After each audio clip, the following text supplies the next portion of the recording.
This is Kim and Shannon. Are you newly engaged and don't know where to start? Have you been planning for a while and are ready to elope? Don't stress, we've got your back. We are from Ring to Veil, Your wedding planning heroes. The ins and outs of wedding registries, episode number 203.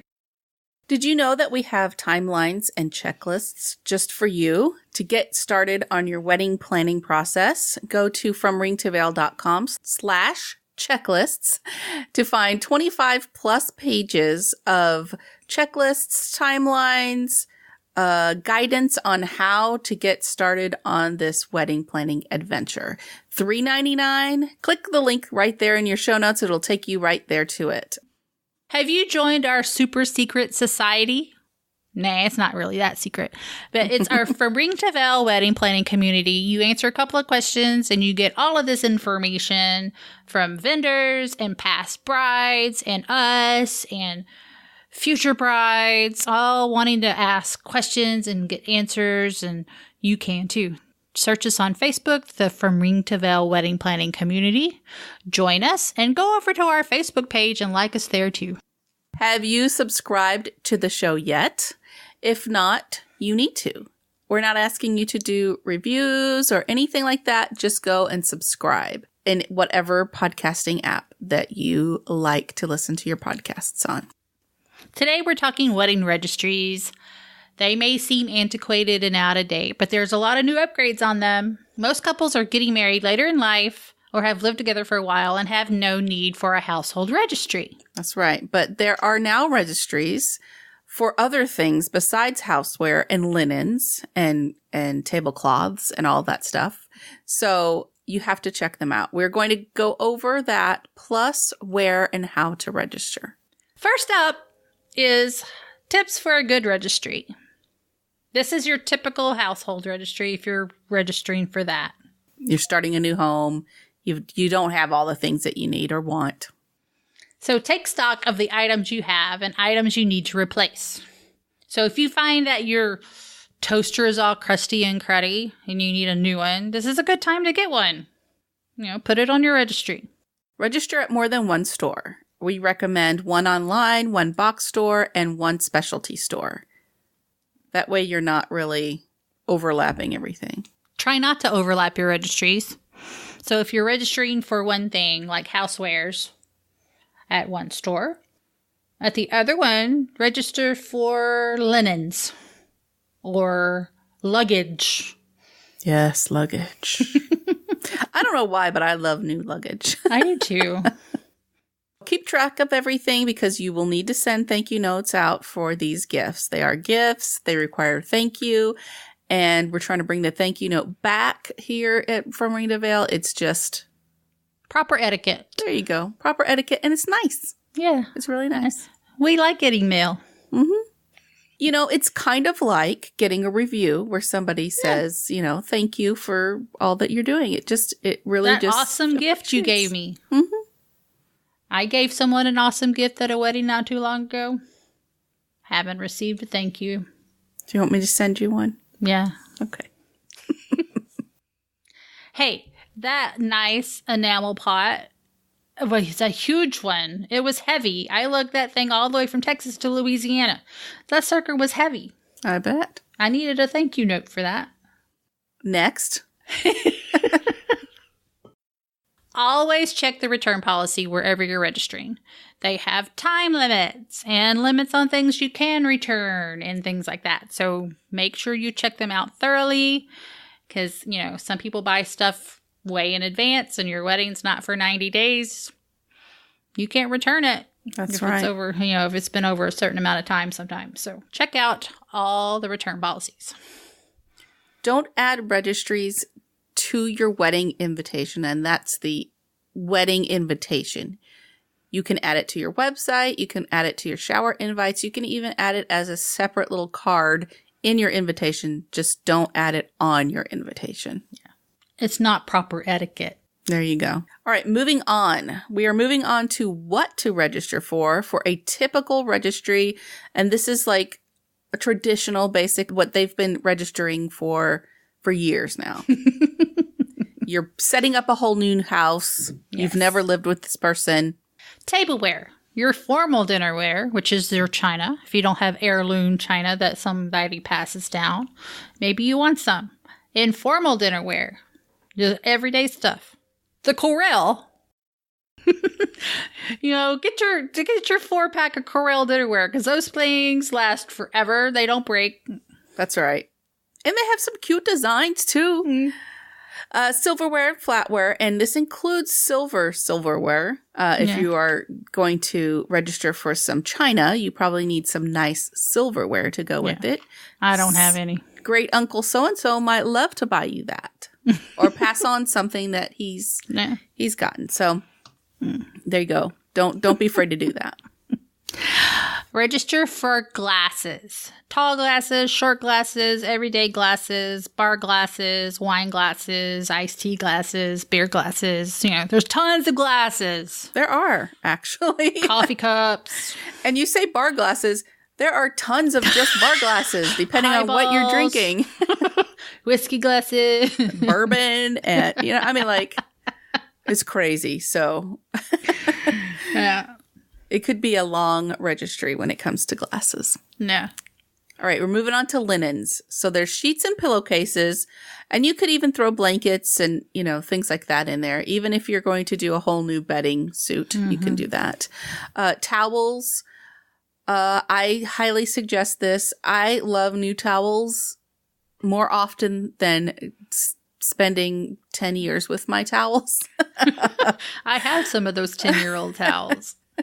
So, give people some good suggestions on what towels you like. And big fluffy towels. Yeah, some people don't like what are they called? Bath sheets? Bath sheets. Sometimes they do, sometimes they don't. Tell them what you want. Yeah. Register for tablecloths, placemats, and cloth napkins if you want. If you want to set that awesome dining room, if you have a separate dining room and you have an awesome table that's been handed down for generations, you don't want things on it, you have to register for tablecloths.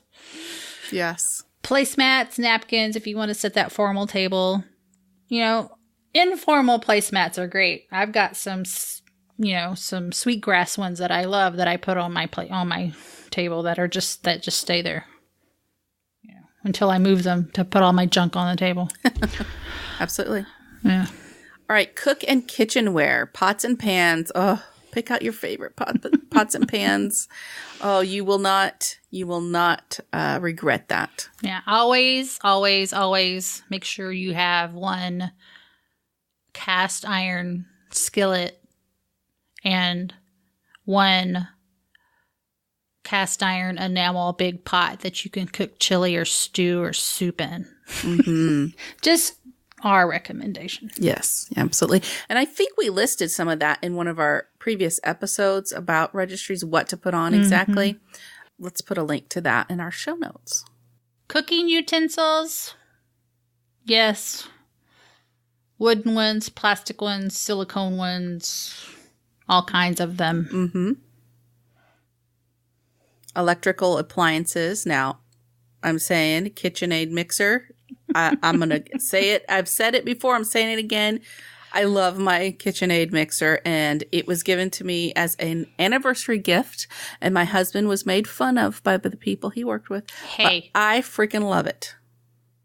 I like it when my husband gives me stuff like that. I got mine for a Christmas gift. So, And when he buys me a new vacuum cleaner, you always say, ew, a vacuum cleaner? Hey, they're expensive.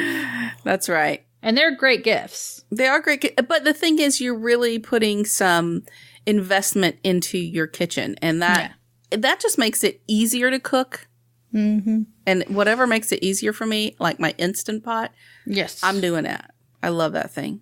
I use it every week. 1 to 5 times a week I use it.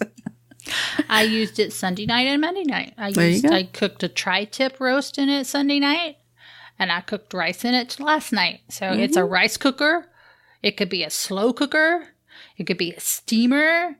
It has all of these functions. You can cook my tri-tip roast.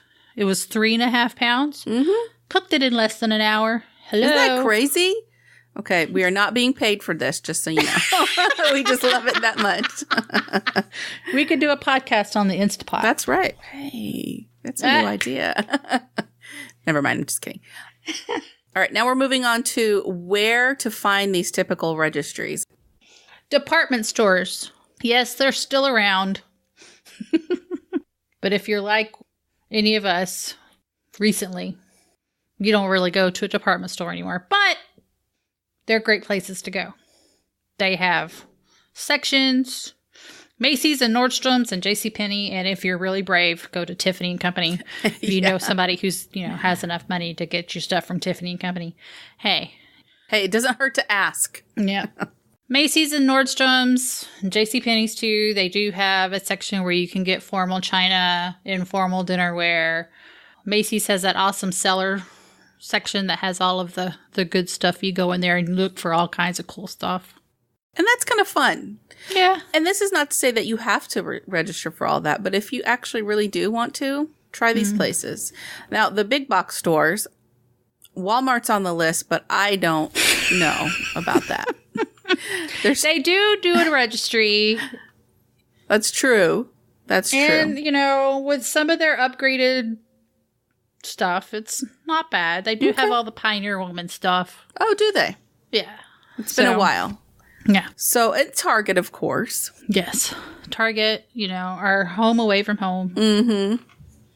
You get a coffee, you roam around for 3 hours, have a cart full, then you go roam around another 3 hours and put everything back because you can't afford what you put in your cart. Now, this is a fun one. Bed Bath & Beyond. I love that stupid store, and I probably could find a lot of stuff to put on a registry with that place. And they do have china and formal, informal dinnerware. They have all the glasses, all the electrical appliances, linens. They have everything. So that's what it says, Bed Bath & Beyond. So online registries. You can register for these stores online too. Just want you to know. But, there are major entities out there that you can register online at. Number one, as you guys probably know, we recommend is Zola. Because not only can you get all the stuff that we're telling you about, the tableware, linens, cookware, and all that, but you can also register for the things like the honey funds and, saving for a house and things like that. So that's the number one, what we recommend. But there are others out there. Yes. The big one, of course, is Amazon. Wayfair is another one. You can register for all kinds of stuff at Wayfair. So. The specialty stores that I love to go into Crate and Barrel. I love to go into Pottery Barn, and I love to go into Williams and Sonoma. I can spend hours in there. I think many of us can. Yeah. That's dream stuff. You know what I mean? Well, they do have registries. So, Restoration Hardware, Surla Table, which I know I didn't say that right, but who cares? It's table. I'm American. I'm going to say table. Yeah, things like, places like that are awesome. You can go there, get samples. They are really, the people in there are really well informed. They'll tell you what you need, tell you the best stuff in there. So, yeah. Yeah. That's really, they are, like it says, specialty. They will help you through it all too.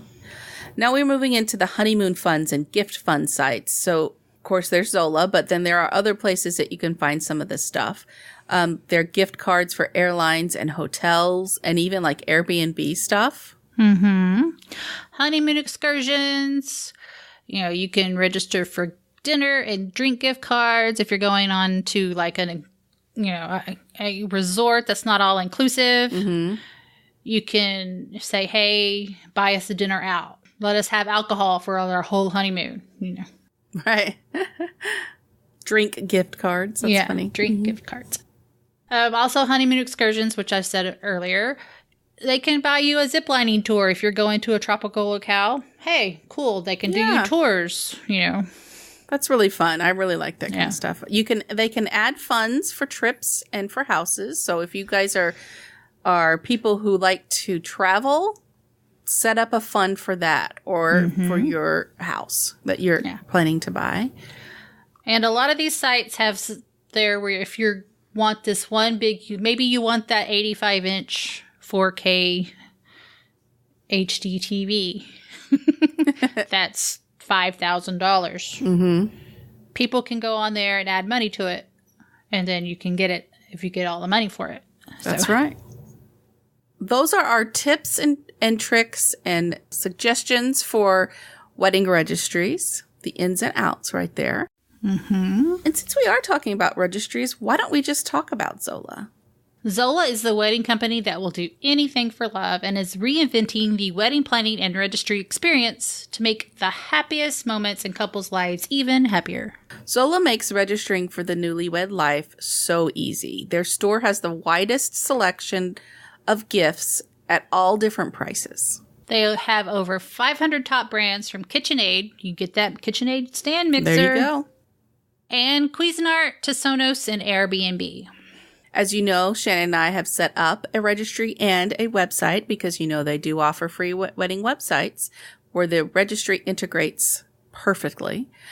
It was easy. They gave you plenty of options. It was a really good experience setting up the website and registry.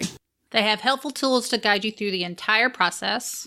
You can get 25% off remaining gifts on your registry post-wedding and free shipping and returns, price matching, and more. To start your free wedding website or registry on Zola, go to zola.com/FRTV. That's Zola, ZOLA.com/FRTV.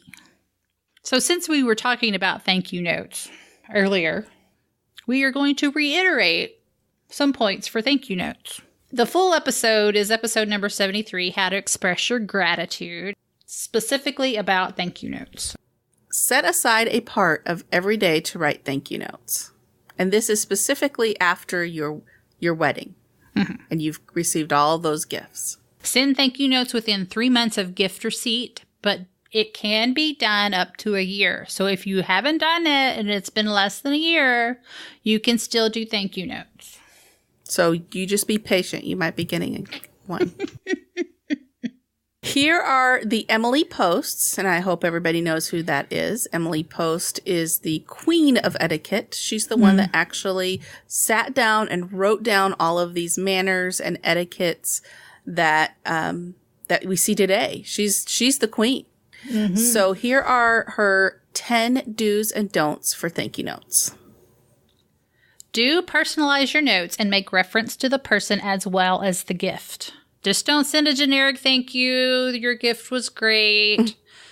They want to know that you actually know what that gift was. That's right. And that's why you're taking notes when you get them. Yes. You know, open up your app, your Google Keep app, and just keep a little note of everything. Of Uncle John sent this. Mm-hmm. Aunt Sally sent this.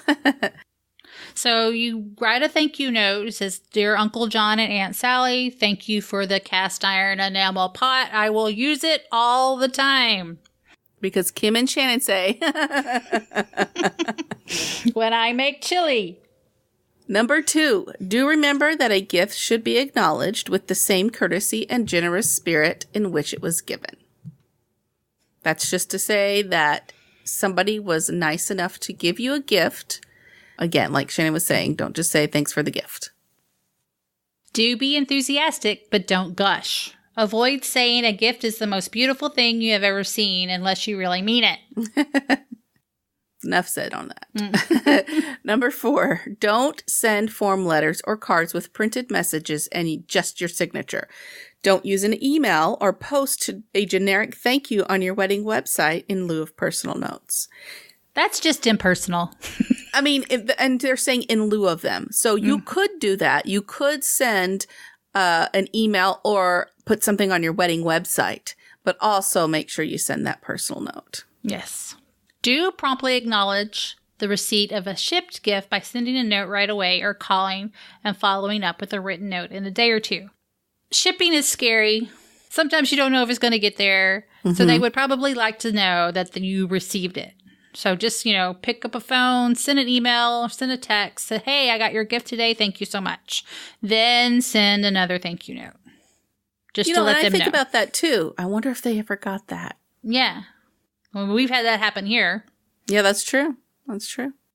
Number 6, don't mention that you plan to return a gift or that you are dissatisfied with it. Well, to me, that's just common sense. But yeah, don't be rude, insensitive.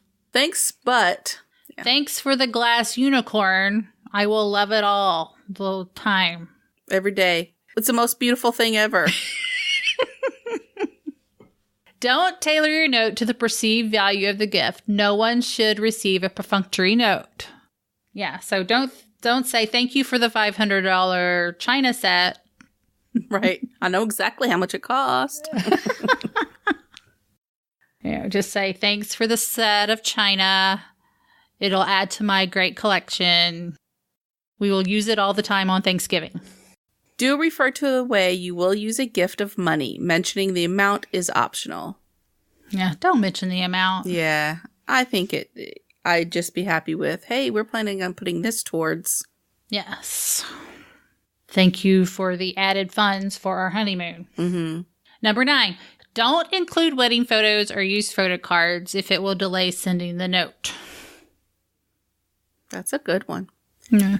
And number 10, don't use being late as an excuse not to write. Even if you're still sending notes after your first anniversary, keep writing. Get them done. Some people just take a while to do things, and that's okay. No, there is an etiquette with it, but if you haven't done it, don't just skip it. Because there's people out there like me waiting for that thank you note. That's right. I'm sure I have some thank you notes that I should send. Yeah, I know. Me too. All right, so hopefully these will give you some good direction on your registry and your thank you notes. You can find all the show notes to this episode on fromringtoveil.com/203. Yeah, and don't forget to check out the past episodes that we got this off. This is just a reiteration update on the past episodes that we had. We combined 2 into 1, so... You can go back and check out the whole episodes, the full ones, by clicking on the links in your show notes. You know what I would really like to know? I'd like to know if we have any Seattle area listeners and if we have any Austin area listeners. Just thinking I might want to meet some of our listeners here in the Seattle area. So do you listen in the Seattle area or do you listen in the Austin area? I don't know if we can get Shannon to do a meetup or not, but... It's possible. It's possible. If you are getting married here in the Seattle area, did you know that we have a wedding planning resource guide full of vendors for every section that you're going to be looking for? From ringtoveil.com/RG, which stands for resource guide, paperback, or from ringtoveil.com/RG Kindle. You can find it on Amazon. Also, by just searching Seattle wedding planning, they'll come right up.